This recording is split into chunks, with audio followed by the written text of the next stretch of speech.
पश्चिम बंगाल में वक्फ संशोधन कानून को लेकर 11 अप्रैल को बड़े पैमाने पर विरोध प्रदर्शन हुए, जिसके बाद यहां हिंसा फैल गई और इस हिंसा ने लोगों को हिलाकर रख दिया है। लूटपाट की ऐसी तस्वीरें देखने को मिली हैं कि लोग हैरत में हैं। दावा किया जा रहा है कि बड़े पैमाने पर हिंदुओं ने यहां से पलायन भी किया है।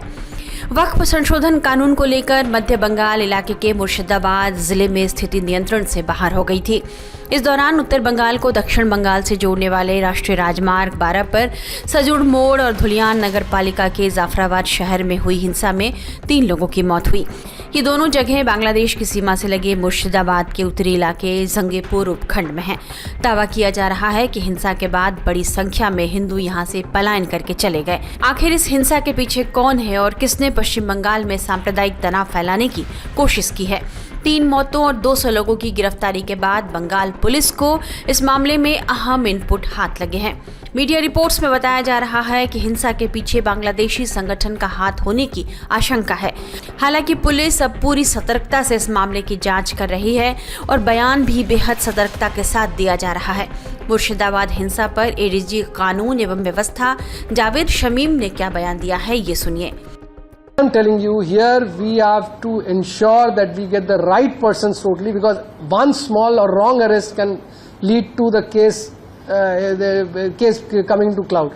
So we are trying to ensure that this case is dealt with the greatest sensitivity, the greatest responsibility, so that all the actual persons who had gone there and who had indulged in this kind of heinous crime are brought to book and dealt with as per law to the hardest যেটা আমাদের যত আমাদের possibility আছে, আমরা যত capability আছে, lawfully যত maximum punishment করা যেতে পারে তার ব্যবস্থা আমরা করব।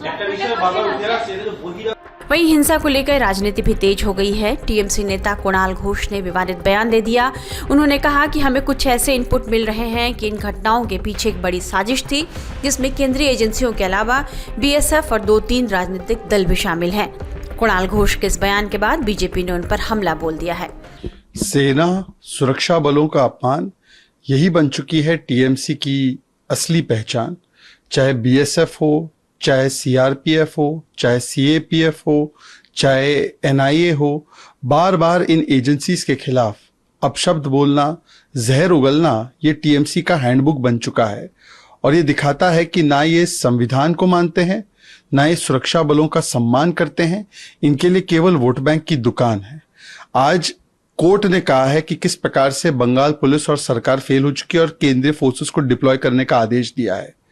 तो क्या कोर्ट भी एक प्रकार से इस कंस्पिरेसी में शामिल है क्या? दूसरी बात, हमने देखा है कि किस प्रकार से नंगा नाच हुआ है हिंसा का। मुर्शिदाबाद में, धुलिया में, सूती में, बंगाल के अलग अलग हिस्सों में, कहीं बीडीओ के ऑफिस पर हमला, कहीं हिंदुओं के ऊपर चुन चुनकर उनके घर पर हमला, दास परिवार के सदस्यों को मार दिया गया है, जहर मिला दिया गया है पानी में, 500 हिंदुओं को पलायन करने पर मजबूर कर दिया गया है। जब स्टेट स्पॉन्सर्ड टारगेटेड वायलेंस हो रहा है, तो ऐसे दंगाइयों को बचाने के लिए आज केंद्रीय बलों पर दोष डाला जा रहा है। और आग कौन लगा रहा है? इनके सांसद है बापी हल्दर, बोलते हैं मैं आंखें निकाल दूंगा। इनके मंत्री सिद्दीकुल्ला चौधरी बोलते हैं कि कोलकाता जाम कर देंगे। तो ये state sponsored, state protected violence है और दंगाइयों को बचाने के लिए अब कुणाल घोष जो है इस प्रकार का बयान दे रहे हैं। वहीं टीएमसी के अन्य नेता भी कह रहे हैं कि बंगाल में हिंसा की घटनाएं साजिश के तहत हुई है और बीजेपी गलत नैरेटिव फैला रही है। इस हिंसा के तार बांग्लादेश से भी जुड़े हुए हैं। सुनिए इस हिंसा को लेकर टीएमसी नेता देवांशु भट्टाचार्य क्या कह रहे हैं।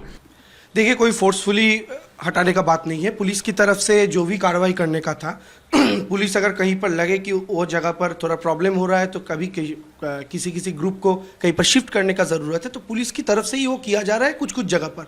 लेकिन कुछ जगह पर बीजेपी जो वीडियो भी वायरल कर रहा है, और पर ज़्यादातर फेक वीडियो वायरल कर रहा है, बहुत पुराना वीडियो वायरल कर रहा है। कुछ वीडियो तो स्टेट का है भी नहीं। बीजेपी का बंगाल का ऑफिशियल जो ट्विटर हैंडल है, एक्स हैंडल, वहाँ से बंगाल का त्यौहार को लेकर कि बंगाल में हिंदू त्योहारों में दंगा होता है, इसको लेकर 9 फोटोज डाला गया है रायट्स का। हमने जब क्रॉस चेक किया तो देखा गया उन 9 में से एक भी फोटो बंगाल का नहीं है। सारा दूसरा स्टेट्स का है और ज़्यादातर बीजेपी रूल स्टेट्स का है। तो ये हम कैंपेन करने के बाद बीजेपी का जो स्टेट प्रेसिडेंट है सुकांत मजूमदार, उन्होंने वो ट्वीट को डिलीट भी किया है। तो ट्वीट कब कोई डिलीट करता है? जब उसको खुद को पता होता है कि हाँ वो फेक था। तो बीजेपी ऐसा ही फेक नैरेटिव चला रहा है पूरा बंगाल में। और देखिए दूसरा बात बहुत क्लियर है, जिस दिन को ये बात हुआ, मुर्शिदाबाद में सिर्फ नहीं हुआ, मुर्शिदाबाद में बात का सूती में हुआ, मुर्शिदाबाद का धुलियान में हुआ, हुगली का वैद्यवाटी में हुआ, और ऐसे ही 3-4 जगह पर हुआ। और अगर आप देखेंगे तो ये सारा चीज एक ही टाइम पर हुआ है और पूरा चीजों का पैटर्न भी सेम है। एक ही पैटर्न में 3-4-5 जगह पर एक साथ एक ही चीज कैसे हो सकता है अगर ये प्री प्लान्ड नहीं है तो? नंबर 1। नंबर 2, जो लोकल लोग हैं, लोकल हिंदू हो सकता है, लोकल मुस्लिम हो सकता है। ये ज्यादातर तो मिक्स एरिया पर हो रहा है ये प्रॉब्लम, जहां पर हिंदू मुस्लिम मिक्स रहता है। तो उधर पे जो हिंदू मुस्लिम सारे लोग एक बात कर रहे हैं कि जिन लोगों की तरफ से ये किया गया है, जो पथराव किया गया है या फिर तोड़फोड़ किया गया है, उसको कोई भी लोग या हिंदू हो या मुस्लिम हो उस एरिया पर कभी देखा ही नहीं। लेकिन बीजेपी का कहना है कि ज्यादातर हिंदूज जो है वो वहां से जा रहे हैं क्योंकि वो माइनॉरिटीज में थे वहां पर, और उनको अपनी जगह छोड़कर जानी पड़ रही है। वो कह रहे हैं कि हमारे अब हमारा फ्यूचर क्या होगा, खाना पीना हम कैसे करेंगे, हमारा लाइवलीहुड कैसे होगा, इस बारे में उन्हें कुछ नहीं पता है। अपनी खुद की land, they have to leave their land. And Suvendu Adhikari has also been saying that Hindus are not safe in Bengal under Mamata's regime. अच्छा, यही अगर सच है तो दिल्ली तो देश का राजधानी है ना। 2020 में जब दिल्ली में एनआरसी सीए को लेकर दंगा लगा था तो 7 दिन तक दिल्ली जल रहा था। दिल्ली का रिस्पॉन्सिबिलिटी किसके पास था? अरविंद केजरीवाल के पास। और हम क्लियरली बोल रहे हैं हमारा नेबर कंट्री का कुछ कम्युनल फोर्स भी इसमें शामिल है, जिन्होंने बांग्लादेश में दंगा किया, वो फोर्स भी शामिल है। उनको बॉर्डर से घुसाया जा रहा है, बंगाल में ये काम करके वो लोग बॉर्डर में रिटर्न कर रहे हैं। हमारे पास बहुत लोकल एरिया से खबर आ रहा है कि बॉर्डर से लोग घुस रहा है। हम अपना वर्कर का जो फीडबैक है वो लेकर आपको बोल रहे हैं। अभी ये पुलिस का जिम्मेदारी है चेक करने का, सेंट्रल गवर्नमेंट का जिम्मेदारी है चेक करने का। जो लोग बांग्लादेश में रायट किया उनको बंगाल में घुसाया जा रहा है, ये काम नहीं तो बोलिए ना। ये आउटसाइडर लोग कौन है जिनको लोकल एरिया में भी लोग नहीं पहचान रहे हैं? एक भी लोकल एरिया का लोग ये नहीं बताया कि जिसने मेरे घर पर हमला किया मैं उसको पहचानता हूँ। हमारी रिपोर्ट्स अभी यहाँ कुछ मुर्शिदाबाद से आई हैं जिसमें लोग इस तरह की बातें कह रहे हैं कि उन्हें अपने घर से निकाला गया। ये महिला अपनी पीड़ा बता रही कि कैसे उन्हें वहाँ से हटाया गया और अब वो मालदा जा रही है, पानी में जहर मिला दिया गया, इस तरह की बातें कह रही हैं।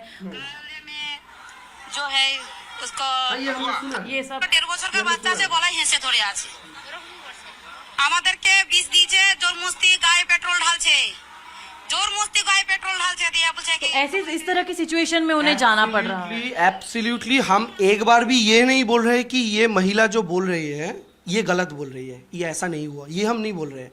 हम बोल रहे हैं ये जिन्होंने किया है ये प्री प्लान्ड है और ये बंगाल के लोग नहीं है जिन्होंने किया है। इस बीच कोलकाता हाईकोर्ट के आदेश के बाद मुर्शिदाबाद जिले में केंद्रीय बलों की तैनाती हुई है। बीएसएफ और पुलिस मिलकर लोगों में विश्वास बहाली का काम कर रही है।